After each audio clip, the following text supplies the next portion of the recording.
Hello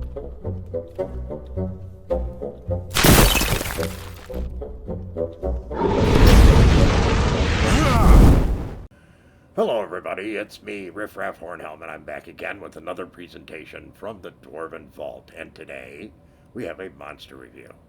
And today we're going to talk about a very popular monster, at least as used in scenarios and adventures, both movie, film, you name it. And that would be the HYDRA.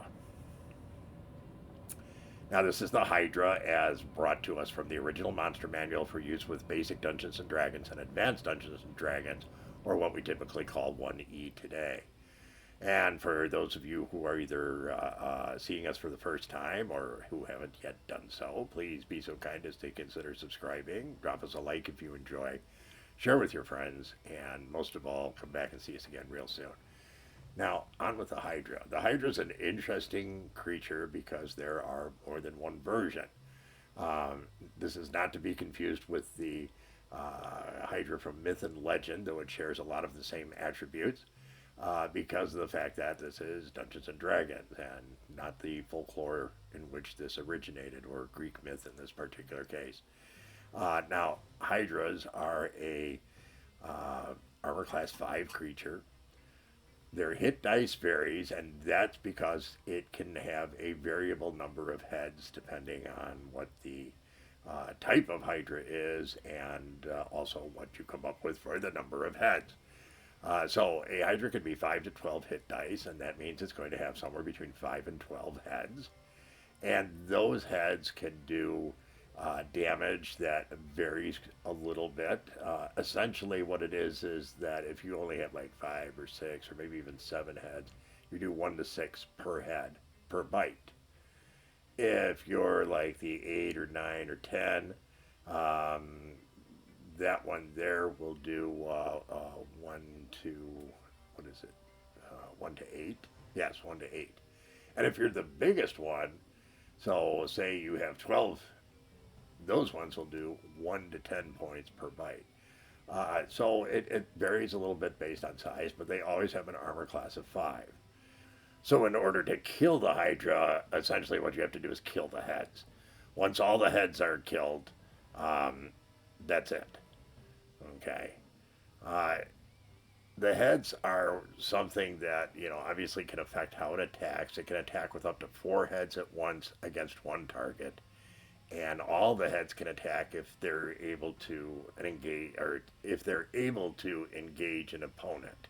Blah, blah, blah. Some days I can't talk. But if you have the ability to indulge it with lots of different targets, this can keep a whole party busy at one time.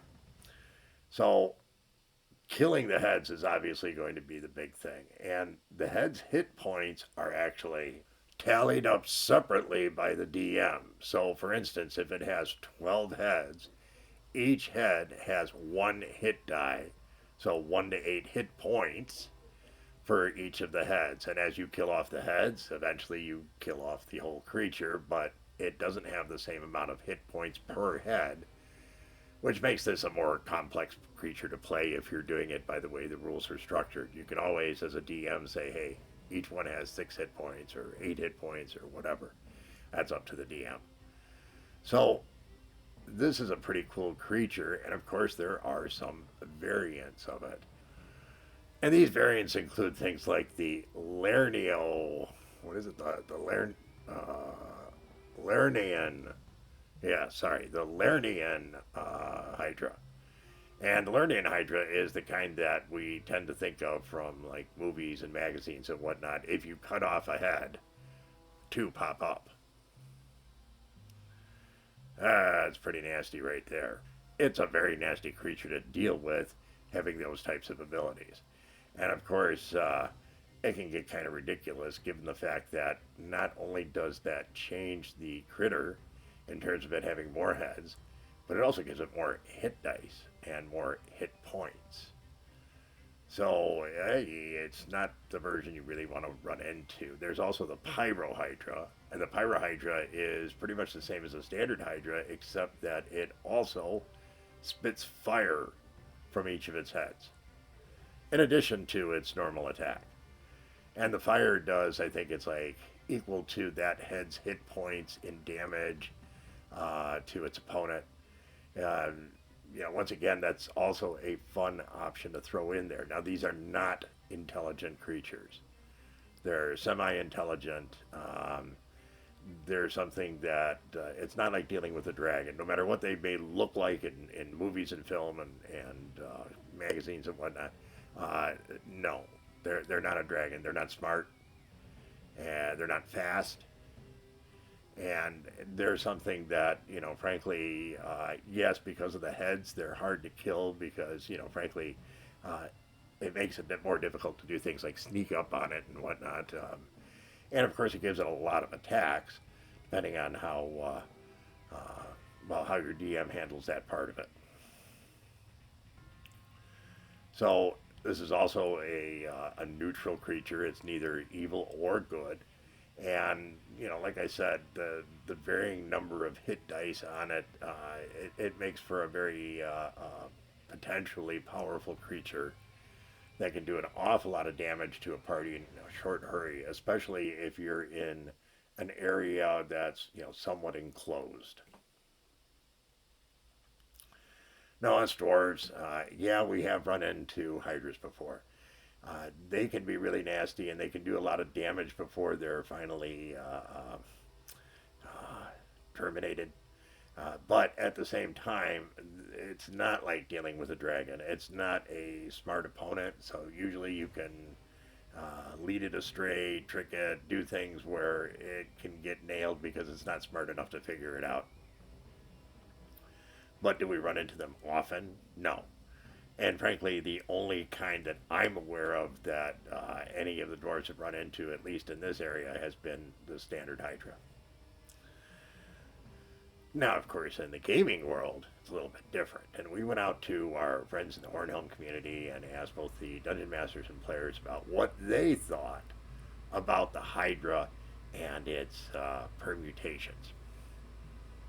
Now, from a Dungeon Master standpoint, it was pretty universal about it being somewhere in the range of, like 5 to 6. And that was mainly because it could do so many attacks at once and also take a fair amount of damage. It made a decent encounter with their adventuring parties. Didn't matter what kind it was. In fact, they said it was kind of fun to give them the Lernaean Hydra because that one would freak them out when it started sprouting new heads. Now, of course, talking to the players on that side of it, I was pretty close. They said around a 6. So I guess that's pretty fair.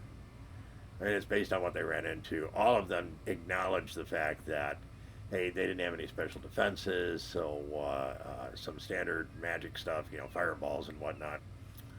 And of course, we all know that the fireball is the cure for all that ails you. So, really, the Hydra is a fairly tough creature. I have played in a dungeon where the homebrew was to make an intelligent Hydra. That made it a lot more interesting. As it comes from the book, their stupidity works against them. The fact that they don't have any intelligence to go along with the fact that they're vulnerable to regular weapons and magic. Yeah, you can deal with these. There's no two ways about it. So that, my friends, is the Hydra. All 3 of them. We hope you found today's presentation interesting, educational, amusing, all that kind of good stuff. If you did, please be so kind as to drop us a like. Consider subscribing if you haven't. Definitely, share with your friends and drop us a comment and come back and see us again real soon. We very much appreciate your kind support. Thank you so much, everyone. Take care, and remember, dwarves rock!